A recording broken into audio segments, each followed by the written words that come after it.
ఈ ఆషాఢం శ్రావణ స్పెషల్ మన ఎస్కేటీ gold and diamonds లో తక్కువ VA0 మేకింగ్ ఛార్జెస్ తో పాటు గోల్డ్ సేవింగ్స్ ప్లాన్ లో చేరితే ఉచితంగా 5 గ్రాముల వెండి నాణెం పొందే సువర్ణ అవకాశం.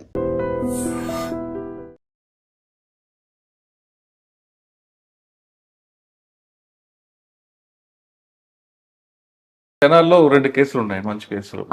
మర్డర్ కేసు ఒకటి ఉంటుంది, ఒక కిడ్నాప్ పోక్సో కేసు. ఈ రెండిట్లో లీడ్స్ ఏమి వచ్చాయి, ఏం నేర్చుకున్నారు? అంటే ఫస్ట్ నేను వెళ్ళిన 1 వీక్ మర్డర్ జరిగిందండి. నైట్ చంపేశారు, మార్నింగ్ వచ్చేసరికి ఆ వాకింగ్ చేసే వాళ్ళు చూస్తే తెలిసింది అక్కడ మర్డర్ జరిగిందని చెప్పేసి. కానీ ఇమీడియట్ గా అప్పుడు మొత్తం అంటే ఒక గ్రేవ్ అఫెన్స్ ఏదైనా జరిగినప్పుడు పోలీస్ ఫోర్స్ అంతా కూడా చాలా యునైటెడ్ గా యాక్ట్ చేస్తారండి. అది మాత్రం నేను ఫస్ట్ అక్కడ నేర్చుకున్నాను.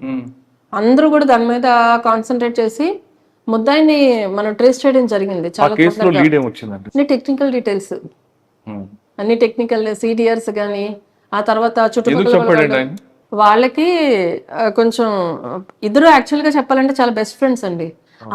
అతను ఇతన్ని చంపాడు అంటే ఎవరు నమ్మలేదు అసలు ఫస్ట్. ఎందుకంటే ఎప్పుడు చూసినా వాళ్ళిద్దరు కలిసి తిరిగేవారు. అట్లా కాకపోతే ఇతని దగ్గర కొంత అప్పు తీసుకున్నాడు ఇంతకు ముందు. ఆ అప్పు తీసుకున్న తర్వాత కూడా ఇతను తీర్చకపోవడంతో ఈ అబ్బాయి చనిపోయిన అబ్బాయి హైదరాబాద్ లో చేసేవారు, ఇతను తెనాలిలోనే ఉండేవాడు. వచ్చినప్పుడు ఎప్పుడైనా సరే ఇతను చంపాలని ప్లాన్ చేసుకున్నారండి. ఎందుకంటే మెయిన్ మోటివ్ వీళ్ళ వైఫ్ని తిట్టేవాడు, వల్గర్గా మాట్లాడేవాడు అని. అది ఇతను జీర్ణించుకోలేకపోయాడు. డబ్బులు ఇవ్వకపోతే మీ వైఫ్నైనా రమ్మను నా దగ్గరికి అన్నట్టు మాట్లాడేవాడు అంట. దానివల్ల బాగా అదే గ్రడ్జ్ పెంచుకున్నాడు. వచ్చినప్పుడు ఫ్రెండ్లీగానే ఉంటున్నాడు, but he's waiting for an opportunity to kill him. ఎప్పుడైతే వీళ్ళిద్దరూ బయట డ్రింక్ చేయడానికి వెళ్ళారు, వాళ్ళ ఇంట్లో వాళ్ళకి కూడా చెప్పాడు నేను అతనితో వెళ్తున్నాను అని చెప్పి. సో మనకు అక్కడి నుంచే లీడ్స్ వచ్చాయి. అతనితో వెళ్లే ముందు ఇలా అతనితో పాటు ఈ నైట్ ఇక్కడే ఉంటాను, రేపు మార్నింగ్ వస్తానని చెప్పాడు. తర్వాత రాలేదు. అంటే వీళ్ళు రాలేదు, వీళ్ళు వెయిట్ చేయలేదు. వీళ్ళు ఎర్లీ మార్నింగే మనకి ఆ పక్క నుంచి ఎవరో వెళ్తున్న వాళ్ళు చూసి చెప్తే వీళ్ళు కూడా తర్వాత ఇతను ఎవరు అని చెప్పి మొత్తం అన్ని డీటెయిల్స్ తీసుకుంటే వాళ్ళు వచ్చి నైట్ ఇతని దగ్గర ఉన్నామని చెప్పారు అని చెప్పేసి మొత్తం మనకు అట్లా లీడ్స్ అయితే వచ్చాయి. అతని దగ్గర ఉంటారన్నా కూడా వీళ్ళు సస్పెక్ట్ ఎందుకు చేయలేదంటే వాళ్ళు ఆల్మోస్ట్ 10 years నుంచి థిక్ ఫ్రెండ్స్. అలాంటి అతను ఈ అబ్బాయిని చంపుతాడని ఎవరు ఎక్స్పెక్ట్ చేయలేదు. సో అక్కడ మనకి అతన్ని ముద్దాయి దొరికిన తర్వాత అతను కన్ఫెస్ చేసినప్పుడు తెలిసింది మనకి అది ప్రీ ప్లాన్ మర్డర్. ముందు నుంచి వచ్చినప్పుడల్లా ఎప్పుడు ఛాన్స్ దొరికితే అప్పుడు చంపేద్దాం అన్నట్టుగా కత్తి కూడా 2 సంవత్సరాల క్రితం కొనుక్కుని అతను పెట్టుకుని ఉన్నాడు ఇంట్లో. ఎందుకంటే ఆ రోజు అంత ప్రోక్ ఏమైంది? ఇది కంటిన్యూస్ గా వాళ్ళ వైఫ్ ని అనడము, వాళ్ళ ఇంట్లో వాళ్ళ లేడీస్ ని తిట్టడంతో ఆయన జీర్ణించుకోలేకపోయాడు. అతను ముందే చంపుతాను ప్లాన్ చేసుకుని వెళ్ళాడండి. మళ్ళీ దీని మీద ప్రొవోకేట్ చేసేసరికి మళ్ళీ అతను ఆ టాపిక్ తెచ్చాడు. తేవంగానే అదే ఎక్స్క్యూజ్ చూపించి చంపేశాడు. బట్ ఆయన చెప్పకపోయినా కూడా చంపేవాడు.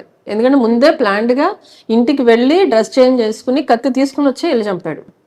అదంతా ఆయన కన్ఫెషన్ లో తేలింది మనకి. ఎట్ ద సేమ్ టైం మనకి రిలేటెడ్ CCTV ఫుటేజెస్, CDR అన్ని కూడా వచ్చాయి.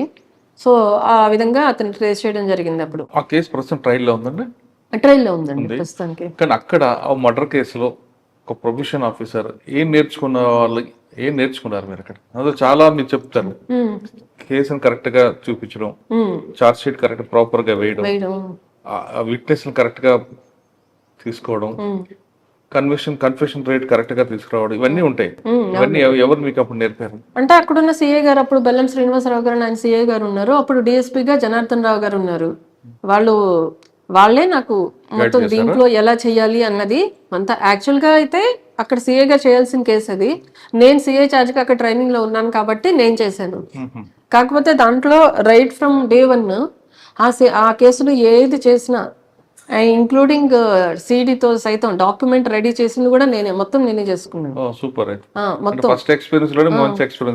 అంటే ఏ కేసు చేసినా నేనే చేసుకునేదాన్ని. ట్రైనింగ్ లో ఎన్ని కేసులు చేసినా, ఇప్పుడు SI గా ఉన్నప్పుడు కూడా కొన్ని డెత్ కేసులు, హ్యాంగింగ్ కేసులు, యాక్సిడెంట్ కేసులు అవన్నీ నేను చేశాను. అవన్నీ కూడా నేనే CD చేసుకునేదాన్ని, డాక్యుమెంట్ తో సైతం ఇంక్లూడింగ్ వాళ్ళు చెప్పింది రాసుకోవడం, ఆ తర్వాత నా ఓన్ వర్షన్ నేను రాసుకోవడం అన్ని కూడా నేనే చేసుకున్నాను. అదే సాధారణంగా యాక్సిడెంట్ కేసులో మీ వాళ్ళకి ఒక ఫార్మాట్ ఉంటదండి. నిర్లక్ష్యంగా, నిర్లక్ష్యంగా, అతివేగముగా, మద్యం సేవ, ఇదే కంటెస్ట్ ఎప్పుడు రాస్తుంటారు. మీరు అదే తీసుకొచ్చారా, లేదు దాన్ని ఏమైనా మాడిఫికేషన్ చేసుకొచ్చారా? అంటే అక్కడ ఎవిడెన్స్ ని బట్టి ఉంటుందండి మనకి. ఇప్పుడు నేను చేసిన యాక్సిడెంటల్ కేసులో మీరు చెప్పినట్టు రాంగ్ రూట్ లో వచ్చారు, ఫాస్ట్ గా వచ్చాడు, హార్న్ వేసినా కూడా పక్కకు జరగలేకపోయాడు కాబట్టి అలానే ఛార్జ్ చేస్తాము. బట్ ఎందుకంటే ఆ సెక్షన్ లో ఉన్న కంటెంట్స్ రావాలి కాబట్టి రాస్తారు, బట్ మోస్ట్లీ అవన్నీ కూడా కరెక్టే ఉంటాయి. సో నేను అక్కడ చేసుకునేది నాకు ఇక్కడ ఉపయోగపడింది. సో దీంట్లో రైట్ ఫ్రమ్ ఇంక్వెస్ట్ మొత్తం అన్ని కూడా నేనే రాసుకున్నాను, నేను చేత్తో కూడా రాశాను దాంట్లో.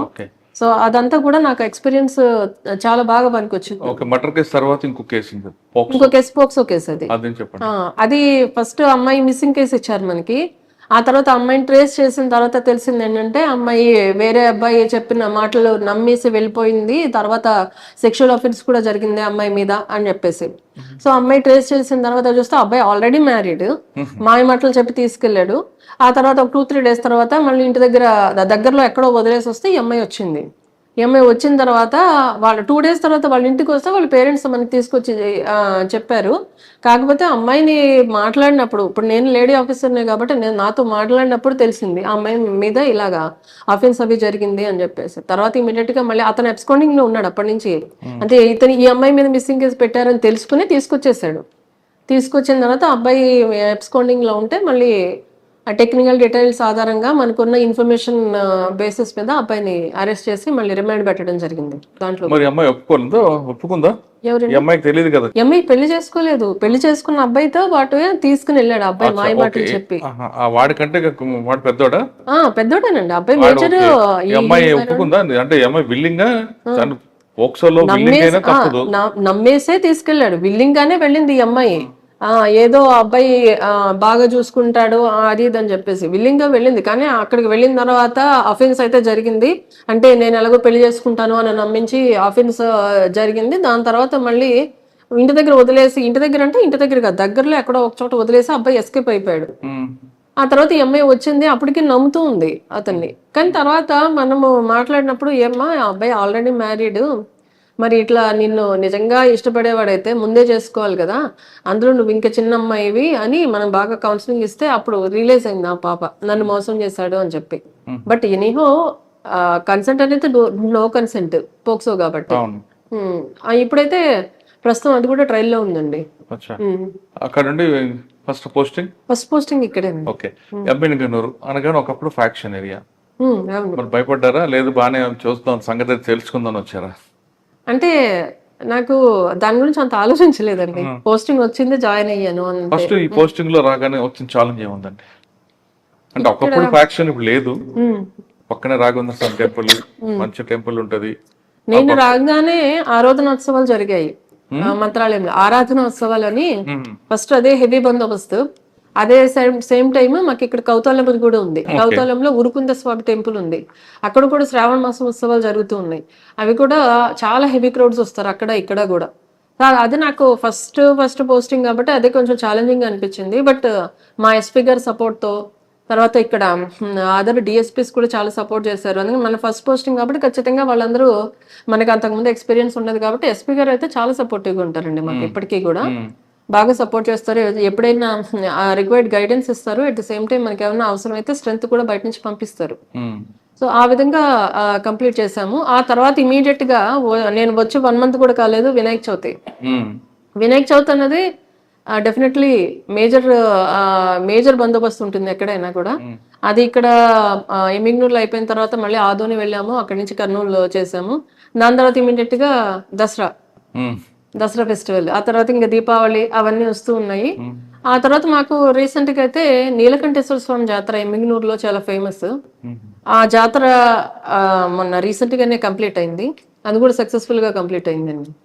మీరు వచ్చిన తర్వాత డబుల్ మోటార్ ఒకటి జరిగింది. అవును, అదే రోజు జరిగింది, నీలకంఠేశ్వర స్వామి జాతర రోజునే జరిగింది. యాక్చువల్ గా అది కూడా ఇంతకుముందు 2 years బ్యాక్ జరిగిన మర్డర్ కి ఇది అసలు ఫ్యాక్షన్ అనేది కాదండి. దీనికి మనం ఫ్యాక్షన్ అని పెట్టలేము, ఎందుకంటే అసలు మోటివ్ కూడా ఆ ఊరు ఎప్పుడు కూడా అంతకుముందు కందనాతిలో జరిగింది. ఇది యాక్చువల్గా చాలా పీస్ఫుల్ ఏరియా. ఇక మేజర్ కమ్యూనిటీ వచ్చేసి బోయాస్. ఫస్ట్ 2024లో ఫిబ్రవరిలో జరిగింది అని చెప్పేసి తెలిసింది. దాంట్లో ఏంటంటే ఒక వీధిలో నార్మల్ పబ్లిక్ ట్యాప్ ఉంది, మున్సిపల్ ట్యాప్. ఆ ట్యాప్ లోంచి ఆ వాటర్ అందరూ పట్టుకుంటూ ఉన్నారు. ఇద్దరు ఇల్లు కట్టుకుంటున్నారు కొత్తగా, వాళ్ళిద్దరు బ్రదర్స్. ఆ ఇల్లు కూడా కొంచెం రోడ్డు మీదకి వచ్చేలా కట్టారు. రోడ్ మీదకి వచ్చేలా కట్టేటప్పటికి టర్నింగ్ తీసుకోవడానికి ఇబ్బంది అవుతుంది అక్కడ. ఆ రోడ్స్ అన్ని విలేజ్ రోడ్స్ చిన్నగా ఉంటాయి. అండ్ మోర్ ఓవర్ ఈయన ఏం చేసేవారంటే ఆ పబ్లిక్ ట్యాప్ లోంచి వాటర్ తీసి ఇల్లు తడపడానికి, క్యూరింగ్ కి దానికి వాడేవారు. సో వీళ్ళకి మిగిలిన వాళ్ళకి నీళ్ళు తక్కువయ్యేవి. సో ఇది ప్రొలాంగ్డ్ గా జరిగేసరికి వాళ్ళందరూ వీళ్ళ దగ్గరికి అడగడానికి వెళ్ళారు. అడగడానికి వెళ్ళినప్పుడు జరిగిన ఘర్షణలో పక్కన ఏదో గరిటె ఉంటే దాంతో తల మీద కొట్టేసరికి సివియర్ ఇంజురీస్ అయ్యి హాస్పిటల్ అడ్మిట్ అయిన తర్వాత ఒక ఇద్దరు చనిపోయారు. అసలు గొడవ జరగడమే అది. అక్కడ దాంట్లో పెద్ద ఇష్యూస్ లేవు, ఏం లేవు. ఇళ్ళ ఫస్ట్ లేడీస్ గొడవ స్టార్ట్ అయిన తర్వాత జెంట్స్ ఇన్వాల్వ్ అయ్యారు, దాంట్లో చనిపోయారు వాళ్ళు. అసలు ఫ్యాక్షన్ అని కాదు, ఏం కాదు. ఆ తర్వాత ఆ ముద్దాయిలకి రిమాండ్ పెట్టారు. తర్వాత వాళ్ళు చాలా సంవత్సరాలు మొన్నటి దాకా కూడా వాళ్ళు ఊర్లో లేరు. మొన్న దసరాకి వాళ్ళకి అక్కడ జాతర జరుగుతుంది, అమ్మవారి జాతర. ఆ టైంలో వచ్చారు. అప్పటికే మనము హెవీ పోలీస్ బందోబస్తు ఉంది, పికెట్ అన్ని నడుస్తూ ఉన్నాయి. మొన్న ఆ రోజు వాళ్ళు పొలంకి వెళ్తూ ఉన్నప్పుడు ఎదురుగా వీళ్ళిద్దరు అపోనెంట్స్ ఎవరైతే ఉన్నారో, ఒకళ్ళు కంప్లైంట్, ఇంకొకటి అక్యూజ్డ్, ఏది 24 కేసులో. వాళ్ళు ఇప్పుడు వస్తున్నప్పుడు ఒకరికొకళ్ళు ఆటో ఎదురైతే నువ్వు తీయంటే నువ్వు తీయ అనే టైంలో ఇదిగో వీళ్ళు మనల్ని చంపేసి కూడా ఇంకా హై హ్యాండెడ్ గా ఉన్నారు, వాళ్ళు తగ్గట్లేదు అన్నట్టుగా గొడవ స్టార్ట్ అయింది వాళ్ళకి. గొడవ స్టార్ట్ అయ్యి వీళ్ళు మళ్ళీ మన మీదకి వస్తున్నారు, మళ్ళీ చంపుతారా ఏంటి అన్నట్టు అప్పటికప్పుడు ప్రొవోక్ అయిపోయి అప్పటికప్పుడు అందరూ అక్కడక్కడే వాళ్ళే కదా, అప్పటికప్పుడు అక్కడ ఉన్న వాళ్ళు ఏవే వెపన్స్ ఉంటే తీసుకొచ్చేసి అతన్ని అటాక్ చేస్తారు ఫస్ట్ పర్సన్ ని. కానీ అతను సంభవం ఎస్కేప్ అయ్యాడు. ఎస్కేప్ అయిన తర్వాత ఇంట్లో ఉన్న అతన్ని, పొలంలో ఉన్న అతన్ని వీళ్ళు వెళ్ళి చంపారు. 2024 నల్లా పంచాయతీ అంతే. అప్పుడు చంపారు కదా, ఇప్పుడు కూడా మా మీద ఇంత హై హ్యాండెడ్ గా ఉన్నారు వీళ్ళు అని. ఈ ట్రాక్టర్స్ అది ఎదురుబదురుగా వచ్చినప్పుడు జరిగిన ఇష్యూ అది. అది ముందు ప్రీ ప్లాన్డ్ కాదు, ఏం కాదు. అది జస్ట్ అప్పుడు ఆ సడన్ ప్రొవకేషన్ లో వాళ్ళు వచ్చి అంటే అప్పుడు అలాగే చంపేశారు, ఇప్పుడు కూడా మమ్మల్ని అలాగే చంపుతారా ఏంటి, ఎప్పుడు కూడా మేము ఇలా లూజింగ్ ఎండ్ లోనే ఉన్నాము అని చెప్పి, అది కూడా కరెక్ట్ గా ఇప్పుడున్న అక్యూజ్డ్ ఇళ్ళ దగ్గర జరిగింది. సో ఇమీడియట్ గా గ్యాదర్ అయిపోయారు వాళ్ళు. ఇమీడియట్ గా గ్యాదర్ అయిపోయి వాళ్ళ అంటే అందరూ కూడా ఫార్మర్సే కదా, అక్కడ అగ్రికల్చర్ ఇంప్లిమెంట్స్ ఉంటాయి కదండి, అవి తీసుకుని వచ్చేసారు. అవి తీసుకుని వచ్చి దాంతో అటాక్ చేశారు. ఇప్పుడు అంటే ఫ్యాక్షన్ అంటే ఒకప్పుడు విలేజ్ లో డామినేషన్ కోసము దానికోసం చేశారు. 24లో జస్ట్ ఈ పంచాయతీ జరిగింది. ఇప్పుడు వీళ్ళు మళ్ళీ మమ్మల్ని చంపుతారా అన్న ఉద్దేశంలో పట్టుకుని వచ్చేసి కొట్టేసుకున్నారు, దొరికారండి. విత్ ఇన్ 3 days మనం 5th జరిగితే 8th కల్లా మనం వాళ్ళని అరెస్ట్ చేసి రిమాండ్ పెట్టాము. 12 మందిని అప్పుడు పెట్టాము. ఇంకొక 2-3 days లో మిగిలిన ఇంకో 13 మంది, టోటల్ 25 members ని రిమాండ్ పెట్టాము. మీరు ఎంఎన్ గారు చార్జ్ తీసుకున్న తర్వాత మీ సబ్ డివిజన్ లో ఒక పోలీస్ స్టేషన్ కి ది బెస్ట్ పోలీస్ అవార్డు వచ్చింది. అవునండి. అది ఎందుకు వచ్చింది, ఎలా వచ్చింది? పెదకడ్పూర్ పోలీస్ స్టేషన్ లో ఈ జస్ట్ ఈ మర్డర్ జరిగిన ఒక 3-4 days లోనే వచ్చింది. కాకపోతే కాకపోతే దానికి అదే అవార్డు అయితే అప్పుడు వచ్చిందండి. దాని ప్రాసెస్ ఎప్పటి నుంచో స్టార్ట్ అయింది.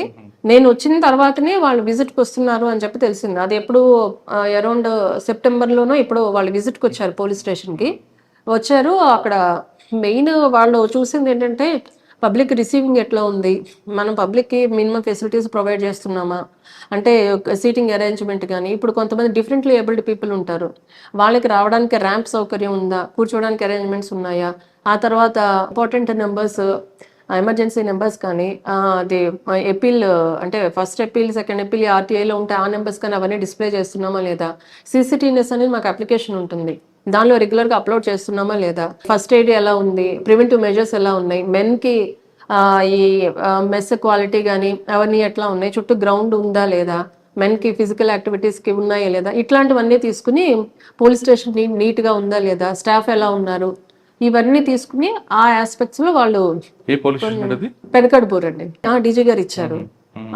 ఎప్పుడు అరౌండ్ జనవరి 10th, 11th, 9th ఎప్పుడు మేము వెళ్ళి విజయవాడకి వెళ్తే మా ఎస్పీ గారికి మాకు అందరికి కూడా డీజీపీ గారు అవార్డు ఇవ్వడం జరిగింది, సర్టిఫికెట్ ఇచ్చారు. ఓకే, ఈ రెండు కాకుండా ఎంఎన్ గారిలో మీ మార్క్ ఏముందండి? ఇంకా మార్క్ అంటే జనాలు ప్రజలను అడిగితే తెలుస్తుందండి.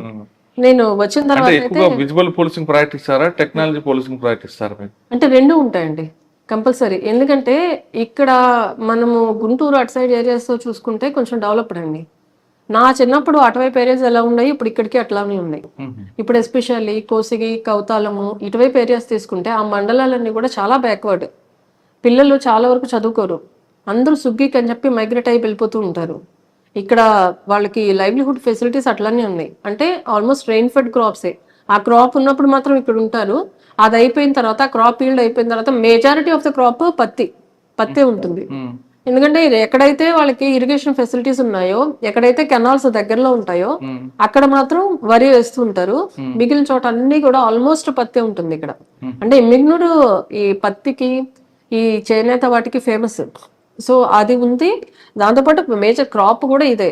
సో వీళ్ళందరూ కూడా ఇక్కడ మేజర్ ఆక్యుపేషన్ వచ్చేసి అగ్రికల్చర్. ఎడ్యుకేషన్ ఫెసిలిటీస్ తక్కువ ఉంటాయి, అంతా కొంచెం బ్యాక్వర్డ్ గా ఉంటారు.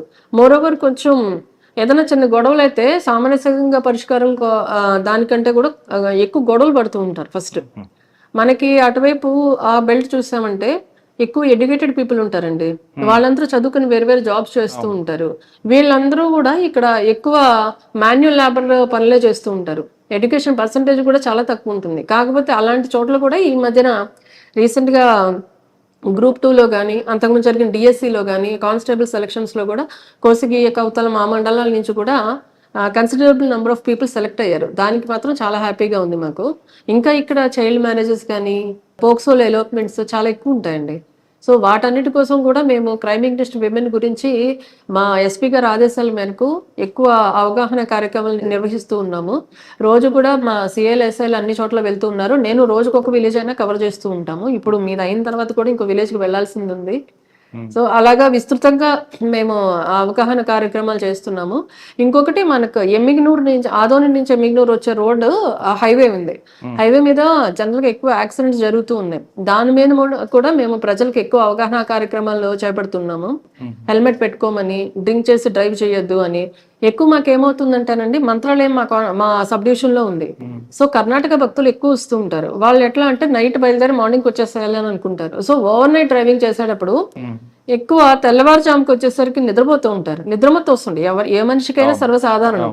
కానీ ఆ టైంలో వాళ్ళని కొద్దిసేపు ఆపి రెస్ట్ తీసుకుని డ్రైవ్ చేస్తే బాగుంటుంది, ఒక హాఫ్ అన్ అవర్ అయినా నిద్రపోయి. కానీ అది చేయకుండా కంటిన్యూస్ గా రావడం వల్ల ఆల్మోస్ట్ నవంబర్లోనండి, నవంబర్ 29 నాకు గుర్తుంది, ఆ రోజు కర్ణాటక నుంచి మంత్రాలయం వెళ్తున్న ఒక ఫ్యామిలీ మొత్తం చనిపోయారు. దాంట్లో ఎక్సెప్ట్ డ్రైవర్ 6 మెంబర్స్ చనిపోయారండి. దాంట్లో 2 3 years ఓల్డ్ పిల్లలు ఉన్నారు. ఆ యాక్సిడెంట్ అది మనం చూస్తే మాత్రం చాలా బాధ అనిపిస్తుంది. అది కూడా నేనే ఇన్వెస్టిగేట్ చేశాను ఆ కేసు కూడా. కేవలం నిద్రపోతూ కారు లెఫ్ట్ సైడ్ వెళ్ళటం అనేసి కంప్లీట్ గా రైట్కి వెళ్ళిపోయింది. సో ఆ విధంగా కూడా మనం అవగాహన కలిగిస్తున్నాము. ఇక్కడ మన మంత్రాలయంలో కూడా వచ్చే భక్తులందరికీ కూడా కన్నడలో కూడా అనౌన్స్మెంట్ ఇప్పిస్తున్నాం. దయచేసి నిద్ర వస్తే కాస్త రెస్ట్ తీసుకుని డ్రైవ్ చేయండి అని. అదే మళ్ళీ అది చేయడమే కాకుండా మనకి ఇక్కడ ధర్మపురి దగ్గర, హలహర్వి దగ్గర ధర్మపురి టోల్ ప్లాజా అని ఒకటి ఉంది. మళ్ళీ ఇక్కడ ఎమ్మిగనూరు నుంచి ఆదోని వెళ్ళే రోడ్ లో బనవాసి అనే విలేజ్ ఉంది. అక్కడ ఇక్కడ కూడా రెగ్యులర్ గా early morning stop wash and go అంటే వెళ్ళే వెహికల్స్ ఆపి వాళ్ళకి కొంచెం వాటర్ ఇచ్చి ఫేస్ వాష్ చేయించి అప్పుడు పంపిస్తున్నాం. ఇవన్నీ కూడా ఈ నిద్రలో డ్రైవ్ చేస్తూ దానివల్ల జరిగే యాక్సిడెంట్స్ ని కట్టేల్ చేయడానికి చేస్తున్నాం. అవి కాకుండా మైనర్ డ్రైవింగ్ మీద ఎక్కువ ఫోకస్ చేస్తున్నాము. మైనర్ డ్రైవింగ్ చేయకూడదని దాని మీద అవగాహన కార్యక్రమాలు చేస్తూ కూడా దానికి రిలేటెడ్ ఫైన్స్ కూడా ఇంపోజ్ చేస్తున్నాం. ఎందుకంటే మనం ఇవ్వాల్సినంత అవేర్నెస్ ఇచ్చాము. ఇన్స్పెక్ట్ ఆఫ్ దట్ మారకపోతే ఖచ్చితంగా పనిష్మెంట్ వేస్తేనే కొంతైనా మార్పు వస్తుంది. డ్రంక్ అండ్ డ్రైవ్ అండి 10,000 punishment, 10,000 fine. At the same time judge గారు కావాలంటే మనం అంత రిమైండ్ కూడా ఇవ్వచ్చు. సో అవన్నీ కూడా విస్తృతంగా అవగాహన కల్పించాము. December 31 రోజు కేవలం ఈ రోడ్ యాక్సిడెంట్స్ మీద విస్తృతంగా ఒక ర్యాలీస్ చేయించాము మొత్తం సబ్ డివిజన్ మొత్తం. ఎలాంగ్ విత్ ఆ పోస్టర్స్ అన్ని కూడా స్వయంగా నేనే డిజైన్ చేశాను. ఎమోషనల్ అపీల్ ఉండాలి అని చెప్పి. ఈ అన్ని ఆ రోజు కంప్లీట్ సబ్ డివిజన్, నేను ఇక్కడ ఎమ్మిగనూరు టౌన్ లో చేశాము, సబ్ డివిజన్ ఎవరికి వాళ్ళు చేశారు. ఆ రోజు నైట్ మాత్రం ఎటువంటి ఇన్సిడెంట్స్ లేకుండా చాలా ప్రశాంతంగా గడిచిందండి ఇన్సిడెంట్ ఫ్రీ. అంటే నేను విన్నది ఏంటంటే ఎవ్రీ ఇయర్ ఈ December 31 నైట్ మాత్రం సైలెన్సర్ లేకుండా బైకులు తిప్పడాలు, డ్రంక్ అండ్ డ్రైవ్ చేసుకుంటూ వీధుల్లో తిరగడాలు, ఎక్కడైనా వీధుల్లో ఎవరైనా ఉంటే వాళ్ళని భయభ్రాంతులకు గురి చేయడాలు, ఇలాంటివన్నీ ఉన్నాయని చెప్పేసి నేను విన్నాను. సో అది ఈసారి లేకుండా మా సిఎస్ ఎలాగైతే తిరుగుతారో నేను కూడా నైట్ 1:30 దాకా నేను మొత్తం రోడ్స్ మీద తిరుగుతూనే ఉన్నాం మొత్తం ఎమ్మిగనూరులో. ఎక్కడ కూడా ఒక సింగిల్ ఇన్సిడెంట్ జరగలేదు. మేడం మీరు ప్రొఫెషనల్ చేసుకొచ్చారు, ఒకసారి పర్సనల్ లైఫ్ వెళ్తా ఉంటారు. సాధారణంగా మగవాళ్ళు యూనిఫామ్ ఆఫీసర్లు అయినా ఇంట్లో భార్య వాళ్ళు ఇంకా ఉంటారు కానీ మీరు ఇక్కడ డ్యూటీ చేయాలి, ఇంటికి వెళ్ళిన తర్వాత అమ్మగాను అత్త కోడలుగాను భార్యగా ఇంకో డ్యూటీ ఉంటుంది. ఈ రెండు ఎక్కడైనా క్లాష్ అవుతుంటాయా? అవుతుంటుందండి. అంటే వర్కింగ్ విమెన్కి ఫ్యామిలీ సపోర్ట్ లేకపోతే మాత్రం చాలా కష్టం అవుతుంది. కాకపోతే ఇంకా ఫ్యామిలీ సపోర్ట్ ఉండడం వల్ల మా హస్బెండ్ చాలా కోఆపరేటివ్. ఆయన ఆల్మోస్ట్ వర్క్ ఫ్రమ్ హోమ్ చేస్తూ ఉంటారు. సో బాబు నేను వచ్చేలోపు బాబు వచ్చినా ఆయన చూసుకుంటూ ఉంటారు, నేను వెళ్ళిన తర్వాత నేను చూసుకుంటాను. కానీ ఫ్యామిలీ సపోర్ట్ అయితే కంపల్సరీ ఉండాలండి వర్కింగ్ విమెన్కి. రెండు బ్యాలెన్స్ చేయడం కష్టము. కాకపోతే family is always family. Family top priority ఇవ్వాల్సిందే. కానీ మనకి ఉండే జాబ్ హైలీ ఛాలెంజింగ్. ఆల్మోస్ట్ మన 24 hours టైం కూడా డిమాండ్ చేస్తుంది. ఎందుకంటే ఏ టైంలో ఏది జరుగుతుందో మనకు తెలియదు. ఇమీడియట్ గా రషప్ అవ్వాల్సి ఉంటుంది. ఇప్పుడు నీలకంఠేశ్వర స్వామి జాతరకి మేము అన్ని బందోబస్తు అరేంజ్మెంట్స్ చేసుకుని ఉన్నాక సడన్ గా మర్డర్ అని తెలిస్తే నిన్న జాతరలో లేని మొత్తం సిఐ గారికి అక్కడ ఉన్న స్టాఫ్ కి ఇన్స్ట్రక్షన్స్ ఇచ్చేసి ఇమీడియట్ గా అక్కడికి వెళ్ళాం. ఎందుకంటే నా ప్రెసెన్స్ అక్కడ చాలా ఇంపార్టెంట్. సో అట్లాగా ఆ రోజంతా నేను సంఘటన వచ్చినప్పుడు ఇంట్లో పెళ్ళిళ్ళు మమ్మీ రా ఫంక్షన్ ఉంది పుట్టినరోజు ఉంది అంటారు కదా, అప్పుడు ఏం చెప్తారు? ఏమోనండి, నేను వచ్చిన తర్వాత కొన్ని నేను ఎక్కువ జాబ్కే ఇంకా ప్రయారిటీ ఇచ్చాను. ఎందుకంటే నా ప్రెజెన్స్ కంపల్సరీ అవసరమైనప్పుడు మాత్రం నేను ఫీల్డ్లోనే ఉన్నాను. ఇక్కడ కొన్ని ఇంపార్టెంట్ అకేషన్స్ జరిగినప్పుడు కూడా మొన్న సంక్రాంతి మాకు చాలా బాగా చేస్తారు. బట్ ఆ టైంలో నాకు ఇక్కడ ఇంపార్టెంట్ డ్యూటీస్ ఉండడం, కేసెస్ ఉండడంతో మా ఫ్యామిలీ మా పేరెంట్స్ వచ్చినా కూడా నేను ఎక్కువ టైం వాళ్ళతో స్పెండ్ చేయలేకపోయాను. తప్పదండి మాకు ఇంకా.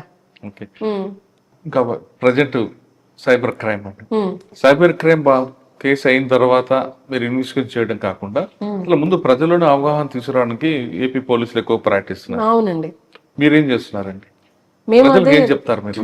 రెగ్యులర్ గా ఇప్పుడు ఏదైతే అవేర్నెస్ ప్రోగ్రామ్స్ పెడుతున్నామో అన్ని ప్రోగ్రామ్స్ లో కూడా కంపల్సరీ సైబర్ క్రైమ్ అవేర్నెస్ ఖచ్చితంగా సైబర్ క్రైమ్ వస్తుంటాయండి. సైబర్ క్రైమ్ అనేది అదే చెప్తున్నా కదా, దానికి ఏ పరిధితో సంబంధం లేదు, లిమిట్స్ లేవు. ఎక్కడి నుంచైనా ఎప్పుడైనా సైబర్ క్రైమ్ బాధితులు అవ్వచ్చు. ఒకప్పుడు దొంగదనం చేయాలంటే మన ఇంటికి వచ్చో మన దగ్గరకు వచ్చో చేయాలి. ఇప్పుడు అట్లా కాదు, మనం అక్కడ ఉంటాం, అక్కడ నైజీరియాలో ఉండొచ్చు, ఎక్కడైనా మన బ్యాంక్ నుంచి డబ్బులు తీసేసుకోవచ్చు. మనం సేఫ్ గా ఉంటుందని డబ్బులు ఇంట్లో పెట్టుకోకుండా బ్యాంక్ లాకర్ లో పెట్టుకుంటాం, బ్యాంక్ అకౌంట్ లో పెట్టుకుంటాం. ఆ అకౌంట్ లో డబ్బులు పోతున్నాయి కదా ఇప్పుడు. అదే సైబర్ క్రైమ్. సైబర్ క్రైమ్ లో ఒకప్పుడు ఏంటంటే కొంచెం అత్యాశ గాని భయం గాని రెండింటి వల్ల పోయేవి డబ్బులు. అంటే మనకి ఫోన్స్ వస్తూ ఉంటాయి, స్టాక్ మార్కెట్ లో ఇన్వెస్ట్ చేయండి, దీంట్లో ఇన్వెస్ట్ చేస్తే తక్కువ టైంలో రెట్టింపు లాభాలు లేదా మూడింతల లాభాలు అని చెప్తే ఓకే, తక్కువ టైంలో మనం ఎక్కువ ధనవంతులం అయిపోతున్నాం కదా అని ఆ ఆశతో దాంట్లో వెళ్తూ ఉంటారు. బట్ ఒకటి మనం గుర్తుపెట్టుకోవాల్సింది ఏంటంటే మనకు జెన్యున్ గా డబుల్ అవ్వాలంటే లీగల్ ప్రాసెస్ లో ఉన్న జెన్యున్ గానే అవుతాయి తప్ప ఏ షార్ట్ కట్స్ ఉండవు దానికి. అది మనం గుర్తుపెట్టుకోవాలి. అదే ముందు చెప్తున్నాము. తర్వాత ఈ మధ్యన ఒక లింక్ వస్తుందండి. నేను ఈ లింక్ లో ఇలాగే రాసి ఉంటుంది, నేను ఇది అబద్ధం అనుకున్నా కానీ ఇది నిజమే, ఈ లింక్ నొక్కితే నాకు 5,000 వచ్చాయి, మీరు కూడా క్లిక్ చేయండి అని. మనము ఎవరికైతే ప్రజలకి అవేర్నెస్ ఇస్తున్నాం, వాళ్ళు సైబర్ క్రైమ్ మీకు ఇట్లా ఫోన్ చేస్తారు లేదా డిజిటల్ అరెస్ట్ అని చెప్తారు, మీకు ఫోన్ చేసి మీ ఓటీపీ చెప్పమంటారు, అవన్నీ చెప్పొద్దు అని మనం చెప్పేటప్పుడు వాళ్ళు కొత్త మార్గాలను వెతుక్కుంటున్నారు. ఎలా అయితే మనం నమ్ముతామో, ప్రజల నమ్మకాన్ని ఏ విధంగా పొందొచ్చో ఆ మార్గాల్లో వాళ్ళు వెళ్తున్నారు. సో ఇట్లా సైబర్ క్రైమ్ అనేది ఒకదానికి పరిమితం అవ్వకుండా రోజు రోజుకి రూపాంతరం చెందుతుంది. సో అన్నిట్లో మనం అవేర్నెస్ ఇస్తూ ఉన్నాము, ప్రజలు కూడా అప్రమత్తంగా ఉండాలని చెప్తున్నాం. ఎక్కువగా ఓటీపీస్ చెప్పడం కానీ, మన మొబైల్ కానీ, మన ఈ బ్యాంకింగ్ పాస్వర్డ్స్ చెప్పడం కానీ అవి ఎవరికి చేయొద్దు అని చెప్తున్నాం. At the same time cyber crime అంటే డబ్బులు పోవడం ఒకటే కాదండి, అమ్మాయిల్ని ఇబ్బంది పెట్టడాలు, మార్ఫింగ్ చేయడాలు, ఫొటోస్, క్లోజ్ ఫొటోస్ ఇలాగ షేర్ చేయడాలు అవన్నీ ఉంటున్నాయి. సో వీటికి కూడా మేము చెప్పేది ఏంటంటే అమ్మాయిలకి ఎస్పెషల్లీ మీ పర్సనల్ ఫొటోస్ ఎవరికి షేర్ చేయొద్దు. ఎంత క్లోజ్ ఫ్రెండ్ అయినప్పటికీ చేయొద్దు, ఎందుకంటే రేపొద్దు టర్మ్స్ ఎలా ఉంటాయో మనకు తెలియదు. ఇంకొకటి, బాగా ఇంటిమేట్ ఫొటోస్ ఏమన్నా ఉంటే కూడా ఫోన్లో పెట్టుకోవద్దు అని చెప్తున్నాం. హ్యాక్ చేయొచ్చు, దీనిలో డేటా వాళ్ళు తీసుకోవచ్చు. ఎప్పుడైనా ఫోన్ పాస్వర్డ్స్ కూడా ఎవరికి షేర్ చేయొద్దని చెప్పేది కూడా అందుకే. ఒకవేళ మన పాస్వర్డ్ తీసుకుంటే ఇమీడియట్ గా ఫోటో షేర్ చేసుకుంటారు కదా. అదే కాదు, జీమెయిల్ పాస్వర్డ్స్ కానీ, ఫేస్బుక్ లో కానీ మనకి తెలియని వాళ్ళ దగ్గర నుంచి, ఫిజికల్ గా ఎదురుగా మనకి లేని వాళ్ళ దగ్గర నుంచి ఫ్రెండ్స్ రిక్వెస్ట్ ఏదే యాక్సెప్ట్ చేయొద్దు అని. ఎందుకంటే మనం పెట్టే పర్మిషన్స్ లో చాలా వరకు ఫ్రెండ్స్ కి మాత్రమే పరిమితం, వ్యూయింగ్ రైట్స్ అవన్నీ ఉంటాయి కదా. ఫ్రెండ్స్ లిస్ట్ లోకి ఒకవేళ ఇలాగ అన్నోన్ పర్సన్స్ వచ్చారంటే మన డేటా వాళ్ళు తీసుకునే ఛాన్స్ ఉంటుంది. సో మన పాస్వర్డ్ షేర్ చేయడం కానీ, ఇలా ఫ్రెండ్ రిక్వెస్ట్ అన్నోన్ పర్సన్స్ దగ్గర నుంచి యాక్సెప్ట్ చేయడం కానీ ఇట్లాంటివి చేయొద్దు. మీ ఫోటోలు ఎవరికి షేర్ చేయొద్దు అని చెప్తూ ఉన్నాము. మళ్ళీ ఓటీపీలు చెప్పడం కానీ, లేదా స్టాక్ మార్కెట్లో ఇన్వెస్ట్మెంట్ అని కానీ, లేదా ఇప్పుడు న్యూ ఇయర్ కదా మీకు గిఫ్ట్ వచ్చిందని చెప్పి ఫోన్ చేయడాలు, లేదా ఇదిగో ఈ లింక్ క్లిక్ చేస్తే దీంట్లో మీ బ్యాంక్ డీటెయిల్స్ అప్లోడ్ చేసుకోండి అని చెప్పడము. ఇట్లా ఈ మధ్య ఎలా వస్తుందంటే బ్యాంక్ నేమ్ తోటే వస్తున్నాయి. బ్యాంక్ వెబ్సైట్ లాగానే కనిపిస్తుంది, but it is a fake website. మనం క్లియర్ గా చూస్తే దాంట్లో స్పెల్లింగ్ మిస్టేక్స్ ఉండడం కానీ, యూఆర్ఎల్ తేడా ఉండడం కానీ ఉంటుంది. వాట్సాప్ లో వస్తున్నాయండి, బ్యాంక్ వాళ్ళ ఐకాన్ ఏదైతే ఉంటుందో అది డీపీగా పెట్టుకుని పెడుతున్నారు. డీపీగా ఉంటుంది కానీ పేరు మాత్రం స్టేట్ బ్యాంక్ ఆఫ్ ఇండియా అని రాదు, ఒక నెంబర్ వస్తుంది. సో జనాలు ఏం చేస్తున్నారు, ఇక్కడున్న డీపీని చూసి అది క్లిక్ చేసేస్తున్నారు. లేదా ఆర్టీఐ చలాన్స్ అని చెప్పి ఏపీకే ఫైల్స్ వస్తున్నాయి, అది క్లిక్ చేయగానే ఇమీడియట్ గా సైబర్ క్రైమ్ గురవుతున్నారు. సో వీటన్నిటి మీద విస్తృతమైన అవగాహన కార్యక్రమాలు కలెక్ట్ చేస్తున్నాము. మా ఎస్పీ గారి ఆదేశాల మేరకు ఇన్స్పైట్ ఆఫ్ దట్ ఇంకా కొంతమంది బాధితులు అవుతూ ఉన్నారు. కానీ దీంట్లో ఏంటంటే ఎక్కువ చదువుకున్న వాళ్ళే బాధితులు అవుతారండి, ఎక్కువగా వాళ్ళే బాధితులు అవుతున్నారు సైబర్ క్రైమ్ కి. సో వాళ్ళకి కూడా మనం ఇంకా అవేర్నెస్ క్రియేట్ చేస్తున్నాము. వాళ్ళు ఏంటంటే స్టార్టింగ్ లో వాళ్ళు రియలైజ్ అవ్వట్లేదు, ఒక కొంత పీరియడ్ ఆఫ్ టైం ట్రావెల్ చేసిన తర్వాత వాళ్ళు రియలైజ్ అవుతున్నారు దట్ వాళ్ళు కూడా విక్టిమ్స్ అయిపోయారు అని. పెద్ద పెద్ద డాక్టర్స్ ఉంటున్నారు దీంట్లో, సాఫ్ట్వేర్ ప్రొఫెషనల్స్ ఉంటున్నారు, వాళ్ళు కూడా చిన్న చిన్న అమౌంట్లు కాదు, ఆల్మోస్ట్ క్రోర్స్ లో లాస్ అవుతున్నారు. చేస్తూ ఉన్నాము, బట్ వాళ్ళలో కూడా ఇంకా అవేర్నెస్ వచ్చి వాళ్ళగా ముందు అలర్ట్ అవ్వాలి. ఫైనల్ గా చెప్పండి మేడం, డిపార్ట్మెంట్ లోకి వచ్చే అమ్మాయిలకి మీరు ఇచ్చే మెసేజ్ ఏంటి? డిపార్ట్మెంట్ లోకి ఏదో మనకి అది చేయలేము అని అనుకోవద్దండి. ఏదైనా కూడా మన యాటిట్యూడ్ ని బట్టే ఉంటుంది. ఛాలెంజెస్ డెఫినెట్ గా ఉంటాయి, ఎందుకంటే ఫిజికల్ గా కూడా హార్డ్ గా ఉంటుంది, మెంటల్ గా కూడా మనం స్ట్రాంగ్ గా ఉండాల్సిందే. నేను చాలా సెన్సిటివ్ ఎట్ హార్ట్, బోత్ నేను ఫిజికల్ గా సెన్సిటివ్, మెంటల్ గా సెన్సిటివ్ అని నేను అనుకునేదాన్ని. బట్ సిచ్యువేషన్ అలా నన్ను తయారు చేసిందో, లేదా నాలో ఉన్న పొటెన్షియల్ నేను తర్వాత రియలైజ్ అయ్యానో, but I'm able to withstand. మన సిచ్యువేషన్ కి అడాప్ట్ అయితే, but at the same time మనం ఎక్కడ కూడా రాంగ్ రూట్ లో వెళ్లాల్సిన అవసరం లేదు. మన మీద మనకు నమ్మకం ఉండాలి, నాలెడ్జ్ ఉండాలండి. At the same time training period లో కానీ ఏదైనా మన లా మీద ఏదైతే అవగాహన ఉందో అది రావాలి ఫస్ట్. అది వస్తేనే మనం ఎక్కడైనా సర్వైవ్ కాగలం. నాలెడ్జ్ ఇస్ పవర్, అంతే. నాలెడ్జ్ ఉండాలి, మన మీద మన కాన్ఫిడెన్స్ ఉండాలి, ధైర్యంగా ముందడుగు వేయాలి. ఏది ఇంపాసిబుల్ అయితే కాదు. పోలీస్ డిపార్ట్మెంట్ అమ్మాయిలకి ది బెస్ట్ ప్లాట్ఫామ్ అంటున్నారు భార్గవ్ గారు. ఇక్కడికి వచ్చిన తర్వాత ఇది ఛాలెంజ్ జాబ్ కాబట్టి ఎస్కేప్ అవ్వడానికి అవకాశం లేకుండా ఒక నాలెడ్జ్ని కానీ మనం ఇంప్రూవ్ చేసుకుంటే ఖచ్చితంగా ఇది మంచి ఆపర్చునిటీ. ఇందులో పనిచేస్తే పబ్లిక్ నుండి మంచి పేరు వస్తుంది, మనకే కాదు మన కుటుంబాలకు కూడా ఈ పేరు వెళ్తుంది అంటూ భార్గవ్ గారు చెప్తున్నారు. ఆవిడ దగ్గర మనం నేర్చుకోవాల్సింది ప్రతి మహిళ కూడా, నేను పిల్లల కన్నాను, నాకు బాడీ సహకరించదు, ఇంకా నా జీవితం వంటగదికి పరిమితం అనే భావించే మహిళలందరూ కూడా ఈవిడ ఇంటర్వ్యూ ఖచ్చితంగా చూడండి. 2 పిల్లల కన్నా తర్వాత కూడా ఆవిడ పోలీస్ ట్రైనింగ్ తీసుకొని ది బెస్ట్ పోలీస్ ఆఫీసర్ అయ్యారంటే ఆవిడకున్న కాన్ఫిడెన్స్ లెవెల్స్ ఎంత లెవెల్ ఉన్నాయనేది మీరు అర్థం చేసుకోవాలి. ప్రతి మహిళకి కూడా ఫిజికల్ కన్నా మెంటల్ స్ట్రెంగ్త్ ఎక్కువ స్ట్రెంగ్త్ ఉంటుంది. మా భార్గవ్ గారికి మాత్రం మెంటల్ స్ట్రెంగ్త్తో పాటు ఫిజికల్ స్ట్రెంగ్త్ కూడా పెరిగింది. దానికి కారణం అనంతపూర్లో ఒక పోలీస్ అకాడమీ యొక్క ఆఫీసర్ ట్రైనింగ్ అంటున్నారు భార్గవ్ గారు. ఖచ్చితంగా మీరందరూ కూడా అసలు మహిళలకే మెంటల్ టెన్షన్ అనుకుంటారు, మెంటల్ టెన్షన్ కాదు, మెంటల్గా స్ట్రాంగ్ ఉంటారు మీరు. మీ మెంటల్ స్ట్రాంగ్ ముందు ఫిజికల్ స్ట్రాంగ్ అనేది జీరో. కాబట్టి మీరు అందరూ డిపార్ట్మెంట్ రండి, పోలీస్ డిపార్ట్మెంట్కి వచ్చి. ఇప్పుడు మా మగవారికి కాదు, పోలీస్ డిపార్ట్మెంట్లో మహిళలకు కూడా సమాన హక్కులు ఉన్నాయి కాబట్టి తప్పకుండా మీరు రండి అంటూ భార్గవ్ గారు చెప్తున్నారు. ఇది వారం భార్గవ్ గారితో ఎక్సలెంట్ ఇంటర్వ్యూ. వచ్చే వారం మరో గెస్ట్తో మళ్ళీ కలుద్దాం. అంతవరకు నమస్తే. Thank you madam. Thank you.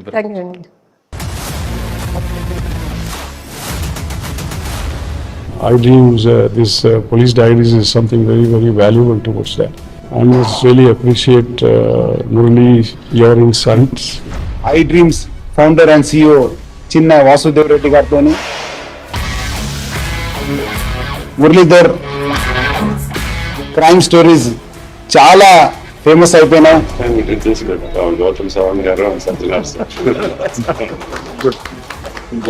Well done. I congratulate him for doing so well, and I congratulate him his boss also. So well.